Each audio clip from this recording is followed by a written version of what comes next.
Good evening students. Students, जैसा कि आप लोग जानते हैं कि आपका एक फेमिलियर चैनल है। ये हमने आपको पहले इन्फॉर्म किया था कि आपका ये चैनल आपको हर तरह से हेल्प करेगा। तो इसी कड़ी में हम आज आपके लिए वीडियो लेके आए हैं, खासकर यूपी बोर्ड के स्टूडेंट्स के लिए। जो यूपी बोर्ड के क्लास 12th के स्टूडेंट्स बोर्ड की प्रिपरेशन कर रहे हैं, मींस बोर्ड का एग्ज़ाम देने जा रहे हैं, जो कि मे बी 16 फरवरी से है। तो यूपी बोर्ड के स्टूडेंट्स के सामने एक प्रॉब्लम होती है कि उनके पास प्रॉपर स्टडी मटेरियल्स भी अवेलेबल नहीं होता है, और ज़्यादातर बेचारे वो देहात बैकग्राउंड से होते हैं। तो उनके सामने बहुत सारी प्रॉब्लम्स होती हैं। उनको ना तो प्रॉपर कोचिंग ट्यूशन अवेलेबल हो पाता है, क्योंकि उनके पास ऐसा नहीं कि उनके पास कोचिंग ट्यूशन करने की कैपेबिलिटी नहीं है। बट मेन प्रॉब्लम क्या है कि जो देहात के बैकग्राउंड, वहाँ पर उनके पास ना तो अच्छी फैसिलिटीज़ होती हैं, ना तो अच्छे टीचर्स अवेलेबल होते हैं। तो बेचारे बहुत सारे परेशान होते हैं स्टूडेंट्स कि हम कैसे बोर्ड का प्रिपरेशन करें। तो स्टूडेंट्स, इसी कड़ी में हम एक फ़िज़िक्स का क्लास स्टार्ट करने चल रहे हैं, क्योंकि स्टूडेंट्स के अंदर फिजिक्स केमिस्ट्री का बहुत ही डर होता है। तो स्टूडेंट्स, इस लहजे में मुझे कहना है कि स्टूडेंट्स, आपका बोर्ड का टाइम है, आप बोर्ड का प्रिपरेशन करने जा रहे हैं।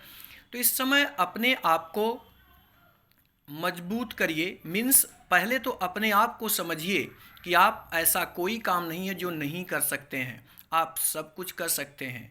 अपने अंदर पॉजिटिव एनर्जी क्रिएट करिए, यानी अपनी सोच को पॉजिटिव करिए। कभी अपने अंदर नेगेटिव सोच मत लाइए, क्योंकि जब नेगेटिव सोच आती है तो आपके अंदर नेगेटिव एनर्जी क्रिएट होती है, एक नेगेटिव एनर्जी बनती है। और ये नेगेटिव एनर्जी जिस दिन किसी इंसान के अंदर बनना शुरू हो गई, वो कभी भी इंसान को आगे जाने नहीं देती है। इसलिए आप सबसे मेरा रिक्वेस्ट है, आप सबसे मेरी विनती है कि आप हमेशा पॉजिटिविटी की तरफ क्रिएट करिए, अपने अंदर पॉजिटिविटी लाइए, यानी सही सोच रखिए, अच्छी सोच रखिए, पॉजिटिव सोच रखिए। अगर आप पॉजिटिव सोच रखेंगे तो आपके अंदर पॉजिटिव एनर्जी आएगी, और पॉजिटिव एनर्जी अगर जिस दिन भी इंसान के अंदर आ गई, तो वो दुनिया का कोई भी काम ऐसा नहीं है जो कि वो नहीं कर सकता है। सो students, all of you create positive energy, यानी आप अपने को पॉजिटिव एनर्जी से परिपूर्ण करिए। अच्छी सोच रखिए, अच्छी सोच रखेंगे तो अच्छे रिजल्ट्स आएंगे, अच्छे आपके मार्क्स आएंगे, आप अपने लाइफ में हमेशा तरक्की करेंगे। तो स्टूडेंट्स, इसी के साथ अब हम क्लास स्टार्ट करते हैं। ये आपके कोर्स में, यूपी बोर्ड के कोर्स में एक चैप्टर है प्रकाशिकी। तो स्टूडेंट्स, ये चैप्टर आपके बोर्ड एग्ज़ाम्स के लिए बहुत इम्पोर्टेंट है। इसमें से बहुत सारे क्वेश्चंस आपके एग्जामिनेशंस में आते हैं, तो इसलिए हमने पहले इस चैप्टर को लिया है। तो हम पहले आपको उन चैप्टर्स को स्पेशली फोकस करना चाहेंगे जिसमें से ज़्यादा क्वेश्चंस आते हैं, जिससे आप अच्छी प्रिपरेशन कर सकते हो, बोर्ड में अच्छे मार्क्स गेन कर सकते हो। ये क्लास 12th में भी, मीन्स सीबीएसई बोर्ड में भी है और यूपी बोर्ड में भी है। बट यूपी बोर्ड के अकॉर्डिंग हम अभी आपको हिंदी में एक्सप्लेन करेंगे, बट हम इसमें कुछ टर्म्स यूज़ कर देंगे, जिससे आप सीबीएसई बोर्ड के स्टूडेंट्स के लिए भी ये प्रॉफिटेबल हो सकता है। Students, the first topic that is the तरंगाग्र। तरंगाग्र को हम इंग्लिश में कहते हैं wave front. Students, wave front होता क्या है? आपने यहाँ देखिए, पहली स्टेटमेंट सुन लीजिए। किसी माध्यम में किसी क्षण खींचा गया ऐसा काल्पनिक पृष्ठ जिसमें स्थित सभी कण कंपन की समान कला में होते हैं, तरंगाग्र कहलाता है। यानी अगर कोई भी माध्यम मतलब आप जानते होंगे, जैसे आप एयर में कोई चीज़ करते हैं तो वो वायु माध्यम हुआ, एयर माध्यम हुआ। वाटर में करेंगे तो वो वाटर माध्यम हुआ। तो अगर कोई भी माध्यम में अगर हम कोई काल्पनिक पृष्ठ खींचते हैं और उस काल्पनिक पृष्ठ पर जितने भी कण हों और उनके कंपन की समान कला हो, कंपन की समान कला मतलब सारे एक कला में वाइब्रेट करते हों, एक कला में, एक फेज में, एक मूवमेंट में करते हों, तो ऐसे पृष्ठ को हम क्या कहेंगे? तरंगाग्र कहते हैं। अब स्टूडेंट्स, अगर समांग माध्यम है, समांग मतलब सेम तरह का, एक तरह का, जैसे एयर है तो एयर मतलब वायु ही हो। समांग माध्यम में किसी तरंग का तरंगाग्र सदैव तरंग संचरण की दिशा के लंबवत होता है। यानी अगर तरंग ऐसे संचरित कर रही है तो उसमें तरंगाग्र जो है उसके हमेशा क्या होगा, लंबवत होगा, यानी आपके 90 डिग्री एंगल पर बनता होगा। ठीक है। अब तरंगाग्र स्टूडेंट्स कितने प्रकार के होते हैं? स्टूडेंट्स तरंगाग्र तीन तरह के होते हैं। एक को हम कहते हैं समतल तरंगाग्र, एक को हम कहते हैं गोलीय तरंगाग्र, और एक को कहते हैं बेलनाकार तरंगाग्र। अब समतल तरंगाग्र स्टूडेंट्स क्या है? अगर सारी जो वेव फ्रॉम मीन सारे जो पार्टिकल्स हैं अगर एक डायरेक्शन समांतर डायरेक्शन में, जिधर रेज चल रही है उसी डायरेक्शन में अगर मूव करेंगे तो ऐसे को हम समतल तरंगाग्र कहेंगे। जैसे अनंत पर स्थित स्रोत से आने वाली तरंगिकाओं का तरंगाग्र, माने कोई अनंत पर, अनंत मंस बहुत, जो आप जिसकी आप कल्पना ना कर सकते हो, अनंत पर अगर कोई सोर्स है वहाँ से लाइट आ रही है तो उससे जो तरंगाग्र ऑब्टेन्ड होगा वो कैसा होगा, समतल तरंगाग्र के अंतर्गत आएगा। ठीक। दूसरा होता है स्टूडेंट्स स्फेरिकल यानी गोलीय तरंगाग्र, इसको कहेंगे प्लेन, इसको कहेंगे स्फेरिकल यानी गोली तरंगाग्र। गोली मतलब अगर जिसमें हर डायरेक्शन में, इधर भी मूव करे इधर भी हर डायरेक्शन में मूव करे, तो यानी किसी बिंदु स्रोत से आने वाली तरंगिकाओं का तरंगाग्र। अगर किसी बिंदु स्रोत यानी एक पॉइंट से अगर लाइट निकल रही है तो उससे जो तरंगिकाएं होंगे उसको कहेंगे गोली तरंगाग्र। और तीसरा स्टूडेंट्स होता है बेलनाकार तरंगाग्र, बेलनाकार। ठीक। बेलनाकार तरंगाग्र किसी रेखी यानी झिर्री के स्रोत से आने वाली, जैसे आप जानते हैं झिर्री का मतलब, जैसे आप जानते होंगे अगर सपोज दैट आपके रूम में कोई सपोज दैट ऊपर विंडो के पास अगर कहीं होल्स हो तो वहाँ से जब लाइट उसके किनारे से टकराती है तो वहाँ से अंदर इंटर करती है, तो इस तरह उसमें जो तरंगिकाएं ऑब्टेन्ड होंगी वो कैसी होंगी, बेलनाकार होंगी। तो ये स्टूडेंट्स 3 टाइप्स के होते हैं। अब हम स्टूडेंट्स डिस्कस करेंगे नेक्स्ट टॉपिक जो आपका है, जिसको हम कहते हैं ध्रुवित प्रकाश, पोलराइज्ड लाइट। देखिए नेम से ही क्लियर है, ध्रुवित प्रकाश, पोलराइज्ड लाइट। स्टूडेंट्स पोलराइज्ड का मतलब क्या हुआ कि जिसमें एक दिशा में, एक डायरेक्शन में, यानी अभी आपने कहा कि अगर लाइट सारे डायरेक्शन, जैसे इधर भी मूव करे इधर इधर हर डायरेक्शन में करेगी तो वो आपका पोलराइज नहीं होगी, ध्रुवित नहीं होगी। यानी अगर केवल एक डायरेक्शन में मूव करे, जैसे कि आपको यहाँ डायग्राम में दिखाया गया है कि सारा एक डायरेक्शन में मूवमेंट हो रहा है, तो ऐसे को हम क्या कहेंगे, ध्रुवित प्रकाश यानी पोलराइज्ड लाइट।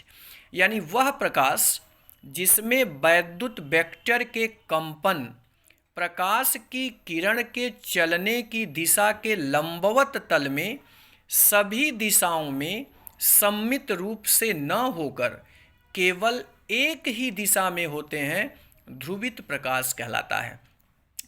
यानी सारे डायरेक्शन में ना हो, केवल एक डायरेक्शन में अगर हो तो ऐसे प्रकाश को हम क्या कहेंगे, ध्रुवित प्रकाश कहेंगे।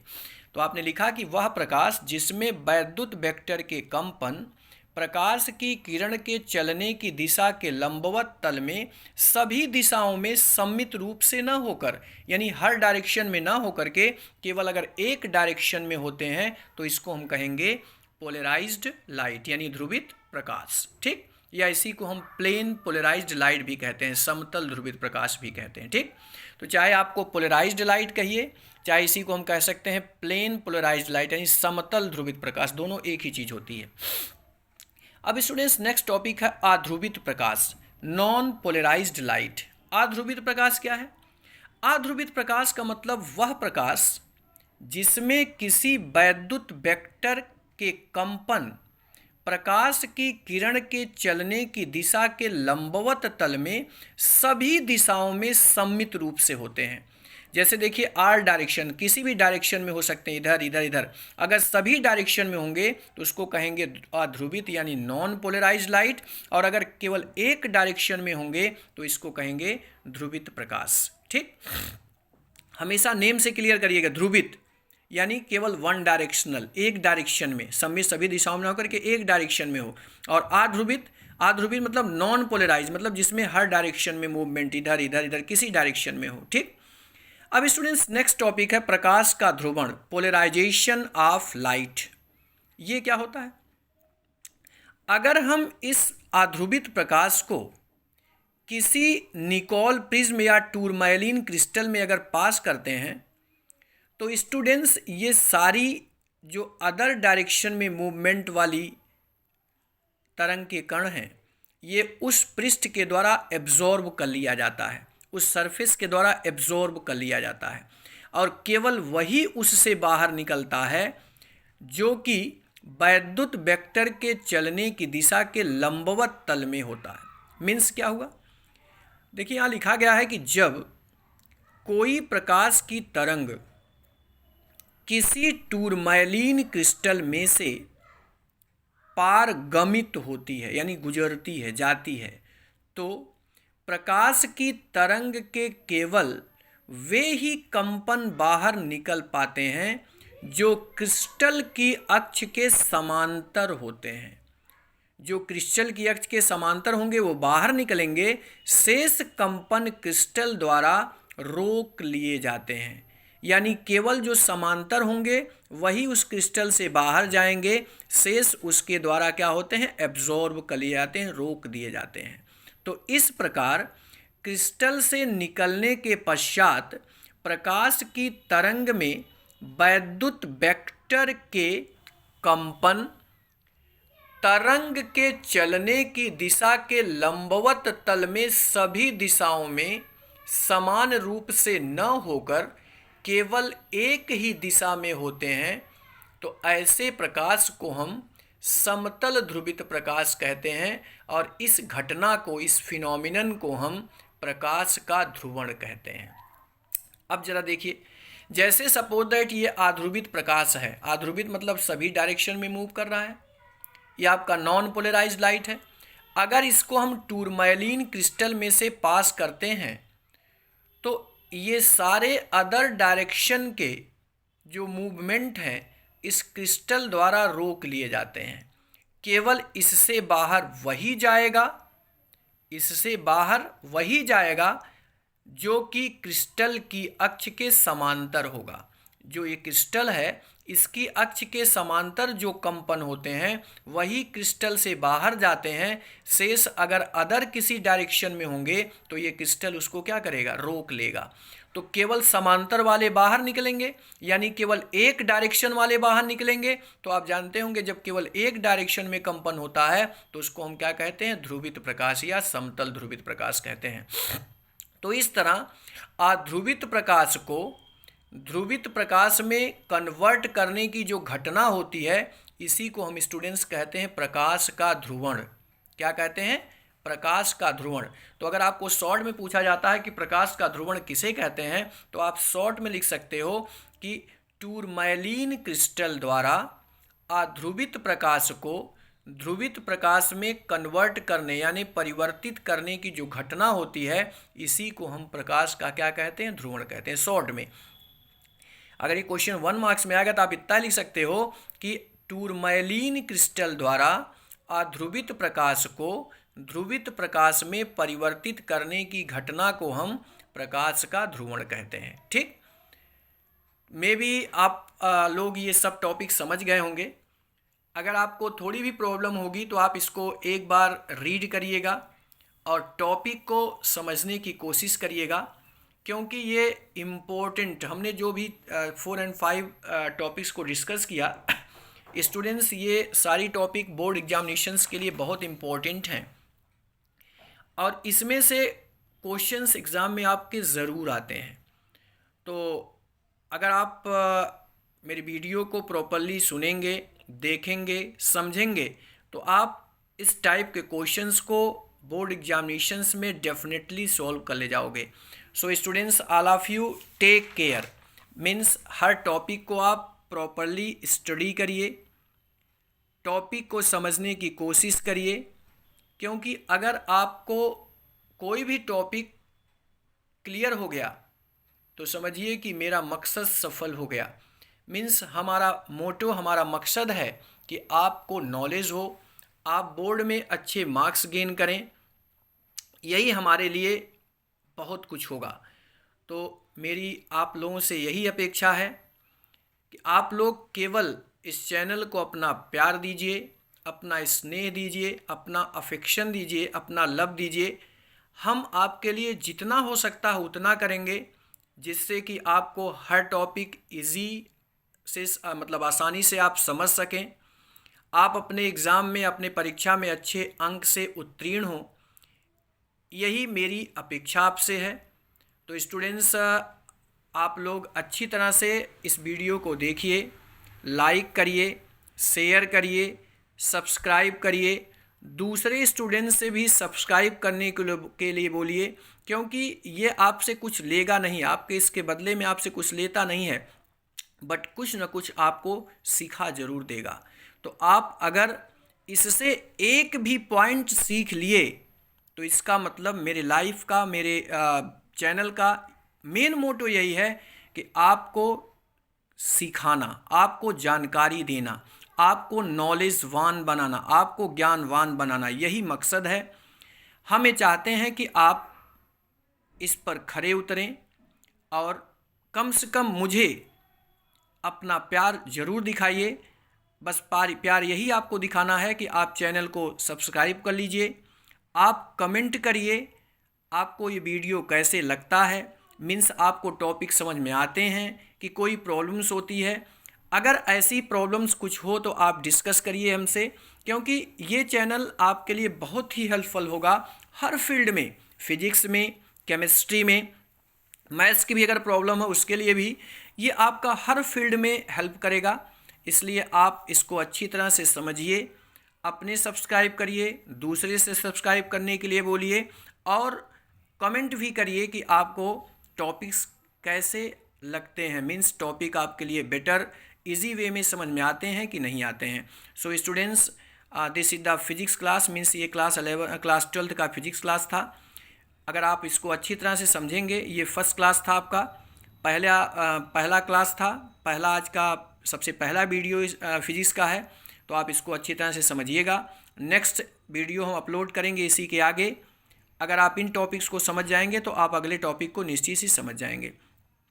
तो आप लोग अच्छे होंगे, आप लोग मस्ती से पढ़िए, टेंशन लेके मत पढ़िए, क्योंकि टेंशन से आप जितना भी टेंशन लेंगे वो चीज़ आपके लिए और नेगेटिव होती जाएगी, आप अपने को परेशानी में डालते जाओगे। सो आप फ्री माइंडेड रिलैक्स मूड में जैसे आप इंजॉय करते हो उसी इंजॉय के मुद्रा में पढ़िए। बट आप अगर पढ़ने के समय आप सारी एनर्जी को पढ़ने में डाल दीजिए। आप 1 घंटे ही पढ़िए, लेकिन जितनी देर आप पढ़ेंगे अगर सारी एनर्जी को अपने पढ़ने में डालेंगे तो आप वो कहीं बेटर कर पाएंगे। तो आप कम पढ़िए, लेकिन जितने टाइम पढ़िए उतने समय अपने को कंसंट्रेट हो करके, अपने को स्टडी पर फोकस करके पढ़िए। बस यही मेरी अपेक्षा आपसे है, आप अच्छे मार्क्स से एग्ज़ाम में पास होइए, यही मेरे लिए सफिशिएंट है। बेस्ट विशेष, हमारी शुभकामनाएं आप लोगों के साथ हैं। आप लोग मेरे चैनल से जुड़े रहिए, हमारे लिए यही सफिशिएंट है, और आप अच्छे मार्क्स से पास होइए, ये आपका मेरे लिए बहुत कुछ प्यार होगा। ठीक है, तो आप लोग समझ गए होंगे students. Again good evening, bye bye, take care students. And tomorrow means कल हम आपको नेक्स्ट वीडियो अपलोड करेंगे, तो आप लोग इससे जुड़े रहिएगा। Thank you, bye bye students.